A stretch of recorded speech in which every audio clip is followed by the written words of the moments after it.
Hello friends welcome to my channel. आज के आमी तोमादेर साथे शेयर करब कालो जिरे बेगुन काँचा लंका दिए इलिश माछेर एक खूब टेस्टी पातला झोल। तो एर जोन्नो फार्स्टे इलिश माछ भालो करे आमी धुए निएछि, दिए कड़ाइये तेल दिए सर्षेर तेल अवश्यई दिए इलिश माछगुलो भेजे निलाम। इलिश माछ भाजा हये गेछे, एबार बेगुनও केटे धुए निएछि। एबार कड़ाइये आरेकटु तेल दिए कालो जिरे फोड़न दिलाम। कालो जिरे फोड़न दिए बेगुनगुलो आमी भेजे नेब लाल लाल करे।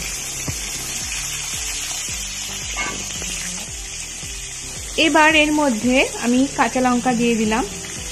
लाल लंका आमी दिएछि एकटा, आमी झाल बेशी पछंद करी बोले, यदि तोमरा बेशी झाल ना खाओ लंकार परिमाणटा कम देबे। दिए भालो करे एबार हलुद नुन दिए बेगुनटा भेजे निচ্ছি।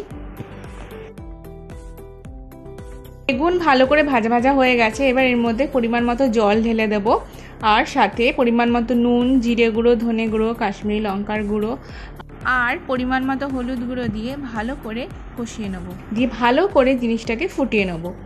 তারপর এর মধ্যে ভেজে রাখা ইলিশ মাছগুলো দিয়ে আবারও 10 মিনিটের জন্য ফুটিয়ে নিলেই আমার আজকের রেসিপি একদম রেডি।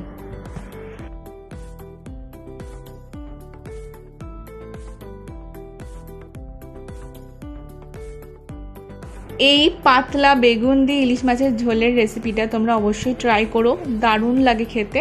আর আমাকে কমেন্ট করে জানাও কেমন লাগলো। ভালো খাও, সুস্থ থাকো।